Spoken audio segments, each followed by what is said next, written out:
بسم اللہ الرحمن الرحیم۔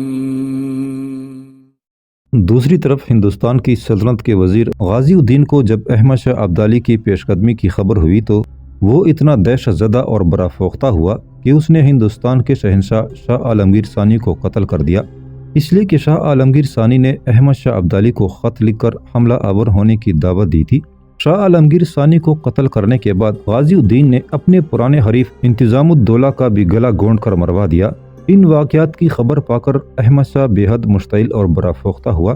مرہٹوں کے پیشوا بالاجی راؤ نے احمد شاہ ابدالی کا مقابلہ کرنے کے لیے اپنے سارے لشکروں کا سپہ سالار اور کماندار اپنے بھائی رگھوناتھ کے بجائے ایک نامور اور انتہائی تجربہ کار جنرل داتا جی کو بنایا۔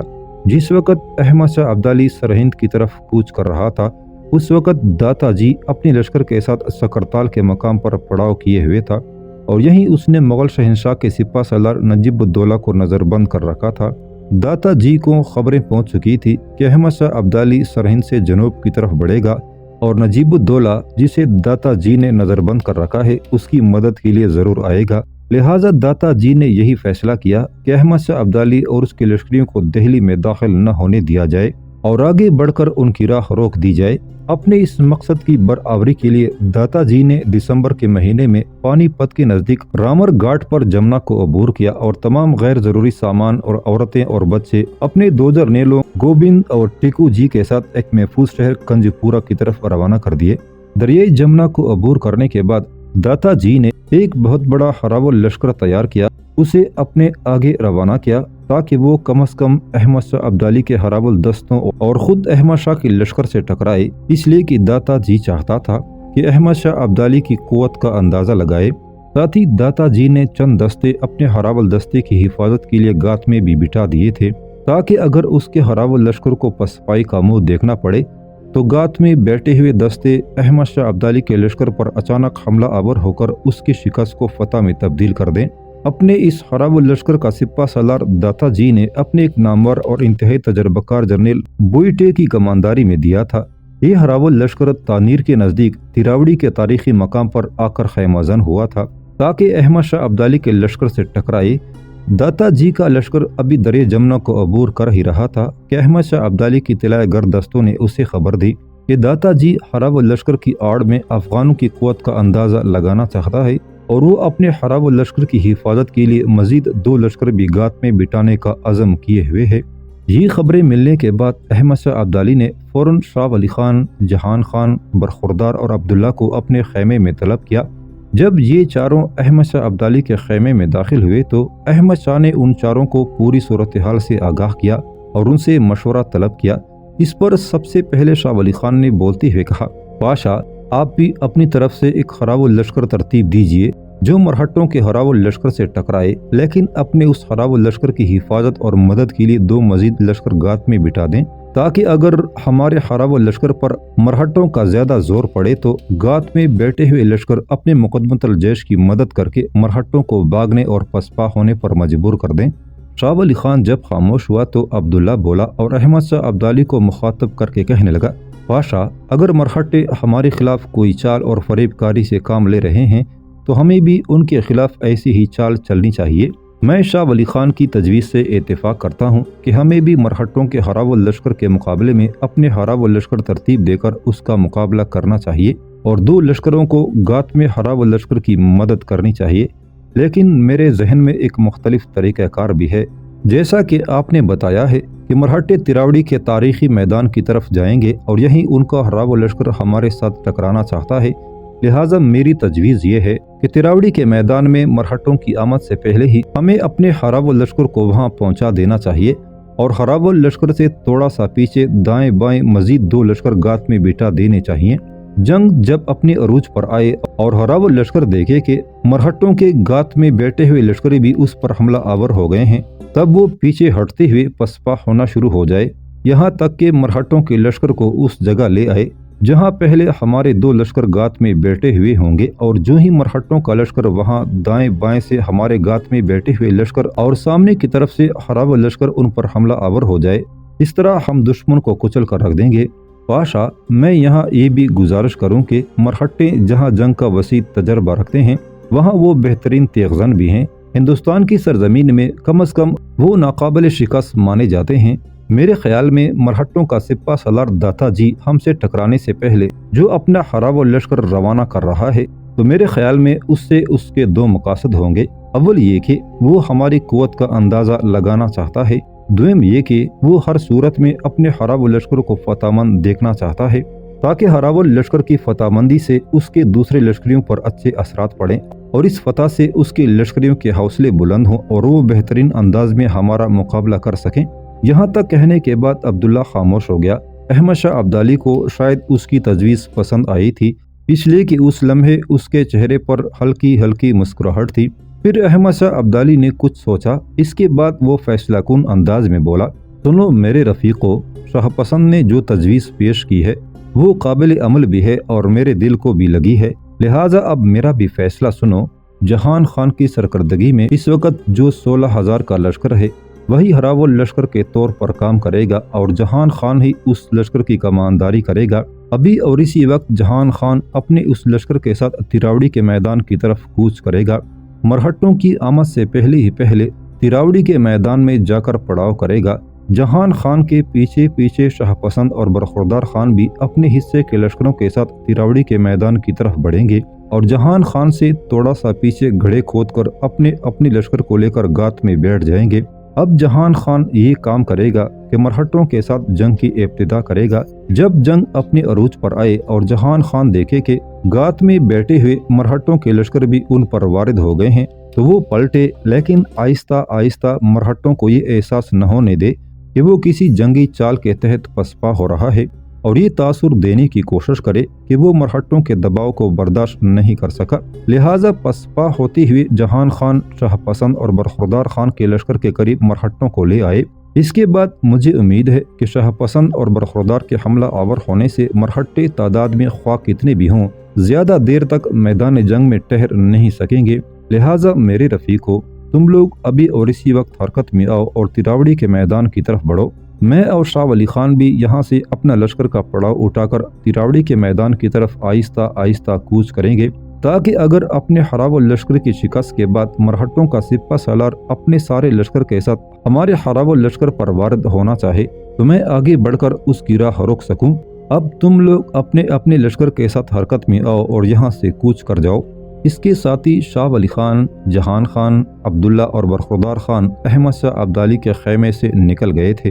احمد شاہ ابدالی کے خیمے سے نکل کر عبداللہ جب اپنے خیمے میں داخل ہوا تو خیمے میں کامنی بڑی بے چینی اور بڑی بےتابی سے اسی کا انتظار کر رہی تھی۔ جو ہی عبداللہ خیمے میں داخل ہوا، کامنی آگے بڑھی اور بڑے پیارے انداز میں اس نے عبداللہ کے دونوں ہاتھ اپنے گداز اور مضبوط ہاتھوں میں تامتے ہوئے پوچھا، پاشا نے آپ کو اپنے خیمے میں کیوں طلب کیا تھا؟ اس پر عبداللہ مسکراتے ہوئے بولا، ابھی اور اسی وقت اپنے حصے کے لشکر کے ساتھ تراوڑی کے میدانوں کی طرف کوچ کر رہا ہوں، اس لیے کہ مرہٹوں کا ایک ہراول لشکر ہم سے ٹکرانے کے لیے تراوڑی کی طرف بڑھ رہا ہے۔ جواب میں کامنی کچھ کہنا چاہتی تھی کہ خاموش ہو گئی، اس لیے کہ ان کے خیمے کے دروازے پر ایک لڑکی نمودار ہوئی تھی اور کامنی اسے بڑے غور سے دیکھ رہی تھی۔ کامنی کی نگاہوں کے تعاقب میں عبداللہ نے جب اس سمت دیکھا تو اس نے جائزہ لیا کہ خیمے کے دروازے پر ایک جوان لڑکی کھڑی تھی۔ پھر عبداللہ اور کامنی کے دیکھتے ہی دیکھتے وہ حسین اور خوبصورت لڑکی آگے بڑھی اور عبداللہ اور کامنی کے نزدیک آئی، پھر اپنی آواز کی پوری مٹاس میں کہنے لگی، آپ دونوں میاں بیوی مجھے دیکھ کر پریشان اور فکر مند نہ ہوں، میرا نام معروف ہے اور میں سپہ سالار جہان خان کی بیٹی ہوں۔ میں آپ دونوں کو آپ کی شادی پر مبارکباد دیتی ہوں۔ میں نے بھرپور طریقے سے آپ دونوں کی شادی میں شرکت کی تھی، لیکن میں نے وہاں سب لوگوں کی موجودگی میں آپ لوگوں سے اپنا تعارف کرانا مناسب نہ سمجھا تھا۔ عبداللہ نے ایک بار غور سے معروف کی طرف دیکھا، پھر اسے مخاطب کر کے کہنے لگا، ہم دونوں میاں بیوی اپنے خیمے میں تمہیں خوش آمدید کہتے ہیں۔ میں ابھی اور اسی وقت اپنی لشکر کے ساتھ تراوڑی کی طرف روانہ ہو رہا ہوں، لہٰذا تم میری بیوی کامنی کے پاس بیٹھ کر آرام سے گفتگو اور بات چیت کرو۔ اس کے ساتھ ہی عبداللہ جلدی تیار ہوا، پھر وہ کامنی پر الوداعی نگاہ ڈالتا ہوا جب رخصت ہونے لگا تو کامنی خیمے کے دروازے تک اسے رخصت کرنے آئی۔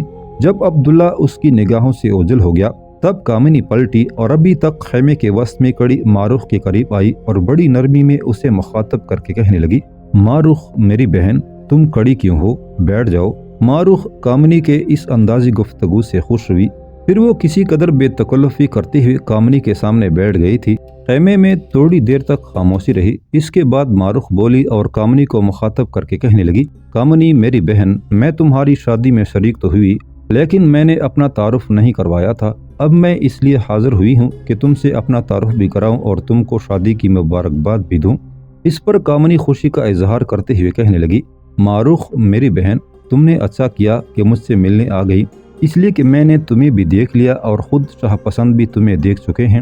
شاہ پسند کا تو میں نہیں جانتی، مجھے تم سے ملاقات کا ایک تجسس اور ایک بڑی آرزو تھی۔ ماروخ نے بڑی بے چینی سے کامنی کی طرف دیکھتے ہوئے پوچھا، کیوں میری بہن؟ کامنی مسکراتے ہوئے کہنے لگی، وہ اس لیے کہ لشکر ہی میں اور قندھار شہر میں بھی شاہ پسند کے ساتھ تمہاری محبت کے چرچے سنے تھے۔ اس بنا پر میری یہ بڑی خواہش تھی کہ میں ماروخ کو دیکھوں جو شاہ پسند سے محبت کرتی ہے۔ کامنی کے اس اچانک انکشاف پر ماروخ شرمندہ سی ہو گئی تھی۔ پھر وہ مجروح ہو کر کہنے لگی، کامنی میری بہن، آپ نے میرے اس انداز کو یقیناً ناپسند کیا ہوگا۔ کامنی فوراً بولی، میں تمہارے اس انداز کو کیوں ناپسند کرنے لگی؟ ماروخ میری بہن، پسند ناپسند دل کا معاملہ ہے، میں سمجھتی ہوں اس پر کسی کو قابو نہیں۔ تم نے عبداللہ کو پسند کر کے اور محبت کر کے کوئی جرم نہیں کیا۔ اس پر ماروخ کامنی کی بات کاٹتے ہوئے کہنے لگی، کامنی میری بہن، یہ بار بار آپ کی زبان سے کبھی عبداللہ اور کبھی شاہ پسند کیوں نکلتا ہے؟ اپنا شوہر کہہ کر کیوں نہیں پکارتی؟ اس پر کامنی مسکراتے ہوئے کہنے لگی، اس لیے کہ جس وقت تم نے شاہ پسند کو پسند کیا تھا وہ میرے شوہر نہیں تھے، شوہر تو میرے وہ اب ہوئے ہیں۔ اور میں ماروخ تمہیں یہ بھی بتا دوں کہ میں شاہ پسند کو اپنی جان و روح سے بھی زیادہ عزیز اور قیمتی متاع خیال کرتی ہوں۔ ماروخ کہنے لگی، اس میں کیا شک ہے میری بہن؟ آپ یہ مت خیال کیجئے کہ میں شاہ پسند کو آپ سے چھیننا چاہتی ہوں۔ مجھے اس سے انکار نہیں کہ میں نے شاہ پسند سے محبت کی ہے۔ میں انہیں اس وقت سے پسند کر رہی ہوں جب انہوں نے نادر آباد سے لشکر میں شامل ہونے کے بعد بیک وقت دلاور خان اور زال بیگ پپلزے کو بدترین شکست دی تھی۔ ماروخ جب خاموش ہوئی تو تھوڑی دیر تک کامنی بھی خاموش رہ کر کچھ سوچتی رہی۔ پھر وہ بولی، ماروخ میری بہن، دیکھ میں تجھے مایوس اور نامراد نہیں ہونے دوں گی۔ میں کسی مناسب موقع پر شاہ پسند سے بات کروں گی اور انہیں اس صورت میں اس امر پر آمادہ کرنے کی کوشش کروں گی کہ وہ تمہارے ساتھ شادی کر لیں، اس لیے کہ ہمارے یہاں مرد ایک وقت میں کئی بیویاں رکھ سکتا ہے۔ پاشا کو دیکھیں، اس کے حرم میں کئی بیویاں ہیں، اس کے علاوہ لشکر میں اور بہت سے ایسے سالار ہیں جو ایک سے زیادہ بیویاں رکھتے ہیں۔ پھر شاہ پسند نے ہی کیا جرم کیا ہے؟ کیا وہ ایک سے زائد بیوی نہیں رکھ سکتا؟ دیکھ ماروخ، میں تجھے مایوس نہیں ہونے دوں گی۔ میں تمہیں یقین دلاتی ہوں کہ ایک روز جس خیمے میں تم بیٹھی ہو، اسی خیمے میں تم عبداللہ کی بیوی کی حیثیت سے میرے ساتھ رہو گی۔ کامنی کی اس گفتگو سے ماروخ ایسی شاداں، ایسی خوش اور ایسی مطمئن ہوئی کہ آگے بڑھ کر بری طرح کامنی سے لپٹ گئی تھی۔ کامنی کا منہ، اس کی پیشانی اور اس کی گردن بری طرح اس نے چوم لیے تھے۔ پھر وہ علیحدہ ہوتی ہوئے کہنے لگی، میری بہن، جو اندازے میں نے تمہارے متعلق لگا رکھے تھے ان سے تم بالکل مختلف نکلی ہو۔ تم نے مجھے بور کا شکار ہونے سے بچا لیا ہے۔ اگر تم مجھے اپنے ساتھ شاہ پسند کی بیوی کی حیثیت سے قبول کر لو تو میں اپنی پوری زندگی تمہارا یہ احسان کبھی فراموش نہ کر سکوں گی۔ مرہٹوں کے ہراول لشکر کا سپہ سالار بوئیٹے جب اپنی لشکر کو لے کر تراوڑی کے میدانوں میں داخل ہوا تو اس کی آمد سے پہلے جہان خان اپنی لشکر کے ساتھ پڑاؤ کیے ہوئے تھا۔ بوئیٹے نے جب جہان خان کے لشکر کا اندازہ لگایا تو لشکر کے آگے اپنے گھوڑے پر سوار اس کے چہرے پر طنزیہ اور تفاخر آمیز مسکراہٹ نمودار ہوئی، اس لیے کہ اس کے لشکر کے مقابلے میں جہان خان کے لشکر کی تعداد نہ ہونے کے برابر تھی۔ اور پھر بوئیٹے کو یہ بھی حوصلہ تھا کہ اس کے دو لشکر گات میں بیٹھے ہوئے ہیں اور جو ہی جنگ اپنے عروج پر آئے گی تو اس کے گات میں بیٹھے ہوئے دونوں لشکر بھی حملہ آور ہو کر جہان خان کے لشکر کو نیست و نابود کر دیں گے۔ جہان خان کے لشکر کا جائزہ لیتے ہوئے بوئیٹے کی حالت ایسی ہو گئی تھی کہ وہ جنگ سے پہلے ہی فتح کے نشے میں کھو کر رہ گیا تھا۔ بوئیٹے چونکہ لشکر کی زیادہ تعداد رکھنے کے نشے میں بھی کھوس آ گیا تھا، اس لیے اس نے حملہ آور ہونے میں ابتدا کرنے کا ارادہ کر لیا اور پھر وہ جہان خان کے لشکر پر حملہ آور ہو گیا تھا۔ دوسری طرف جہان خان نے بھی حملہ آور ہونے میں دیر نہیں کی اور بوئیٹے کے لشکر پر ٹوٹ پڑا تھا۔ کافی دیر تک جنگ ہوتی رہی۔ مرہٹوں کے سپہ سالار بوئیٹے نے جب دیکھا کہ جہان خان آسانی سے پسپا اور شکست ماننے والا نہیں ہے تو اس نے ان لشکروں کی طرف قاصد بھجوائے جو کچھ فاصلہ رکھ کر پیچھے گات میں بیٹھے ہوئے تھے۔ ان قاصدوں کے ذریعے بوئٹے نے ان دونوں لشکروں کو بھی جنگ میں شامل ہونے کا حکم دے دیا تھا۔ یہ حکم ملتے ہی گات میں رہنے والے دونوں لشکر بھی جہان خان کے لشکر پر ٹوٹ پڑے تھے۔ ان دونوں نئے لشکروں کا حملہ آور ہونا تھا کہ جہان خان بڑی تیزی سے پسپا ہونے لگا۔ اب بوئٹے کو یقین ہو گیا تھا کہ تھوڑی دیر تک پسپا ہونے والا جہان خان اپنے لشکر کو لے کر الٹے پاؤں بھاگے گا اور وہ ان کا بدترین تعاقب کرتے ہوئے بڑی تیزی سے ان کا قتل عام کرے گا۔ لیکن اسے یہ خبر نہیں تھی کہ جہان خان بڑی تدبیر اور بڑی دانشمندی سے مرہٹوں کو بڑکتے ہوئے جہنم کی طرف گھسیٹتا لیے جا رہا تھا۔ جہان خان کا تعاقب کرتے ہوئے مرہٹے جب اس جگہ آئے جہاں دائیں بائیں شاہ پسند اور برخوردار خان اپنے لشکروں کے ساتھ گات میں بیٹھے ہوئے تھے، تو سب سے پہلے عبداللہ گات سے نکل کر مرہٹوں کے دائیں پہلو پر حملہ آور ہوا۔ مرہٹے سوچ بھی نہیں سکتے تھے کہ ان کے ساتھ ایسا بھی معاملہ درپیش آ سکتا ہے۔ عبداللہ جب اپنے لشکر کے ساتھ مرہٹوں کے دائیں بازو پر حملہ آور ہوا تو اس سے مرہٹوں کو یوں محسوس ہوا کہ جیسے ان پر کسی نے بھڑکتی ہوئی آگ اور کھولتا ہوا پانی ڈالنا شروع کر دیا ہو۔ عبداللہ اپنے لشکر کے ساتھ مرہٹوں کے اندر دور تک گھستا چلا گیا تھا اور جس طرف سے وہ گزرا اپنے پیچھے مرہٹوں کی لاشوں کے ڈھیر لگاتا چلا گیا تھا۔ عبداللہ کے حملہ آور ہونے کی وجہ سے مرہٹے تھوڑا سا بائیں جانب کو ہٹے تھے، لیکن ان کا بائیں جانب ہٹنا تھا ایک طوفان اٹھ کھڑا ہوا، اس لیے کہ برخوردار خان بھی اپنے لشکر کے ساتھ گات سے نکل کر مرہٹوں کے بائیں بازوں پر حملہ آور ہو گیا تھا۔ تھوڑی دیر تک جہاں مرہٹوں کے سپہ سالار بوئٹے کے چہرے پر فتح مندی کی شادابی اور کامیابیوں اور کامرانیوں کا نشہ تھا، وہاں اب اس کے چہرے، اس کی آنکھوں میں دور دور تک ویرانیاں موجیں مارنے لگی تھی۔ وہ سوچ بھی نہیں سکتا تھا کہ جہان خان یوں اسے اپنی گات میں اپنے پھیلائے ہوئے جال میں پھنسا دے گا۔ بوئٹے کے لیے اب ایک مصیبت اور کھڑی ہو گئی تھی کہ وہ منظم طریقے سے پسپائی بھی اختیار نہیں کر سکتا تھا، اس لیے کہ سامنے سے جہان خان اس کی صفوں کو ادھیڑ رہا تھا۔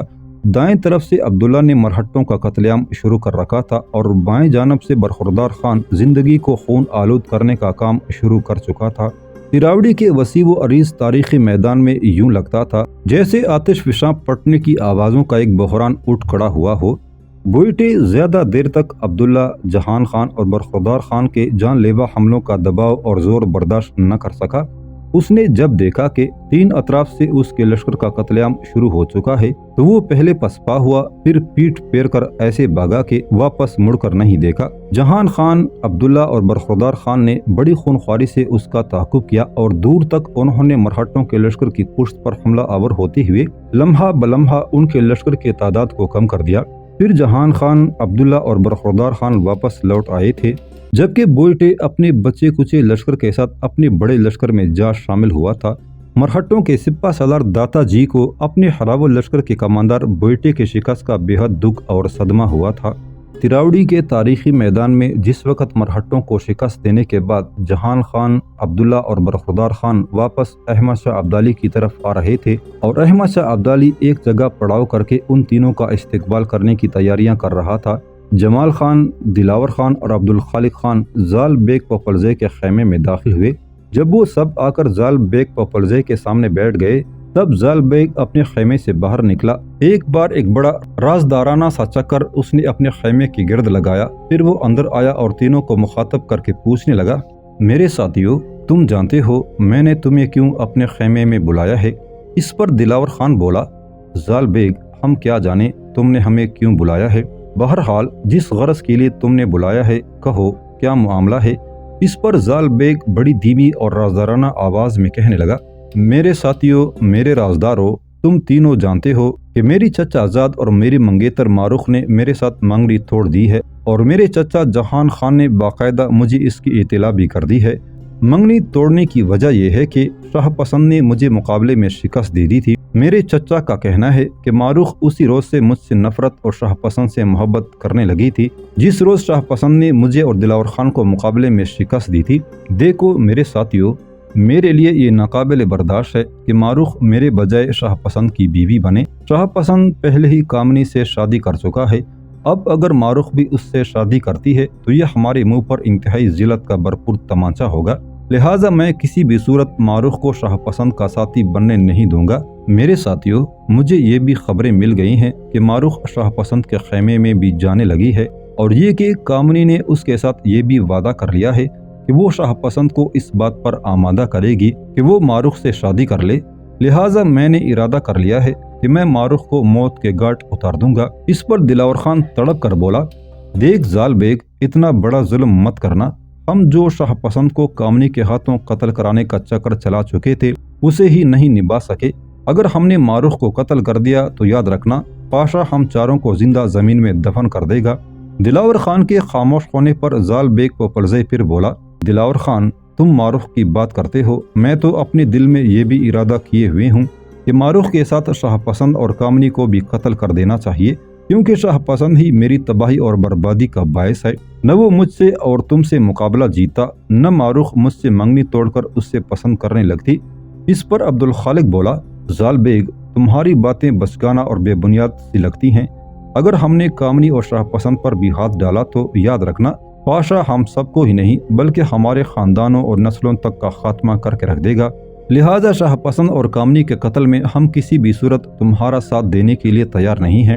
رہا سوال ماروخ کے قتل کرنے کا، تو اس میں کسی حد تک تم حق بجانب ہو، اس لیے کہ ماروخ نے تمہارے ساتھ منگنی توڑ کر تمہاری بےزتی کی ہے۔ اسے کسی بھی صورت یہ حق نہیں پہنچتا تھا کہ وہ تمہارے ساتھ منگنی توڑ کر شاہ پسند سے محبت کرنے لگے۔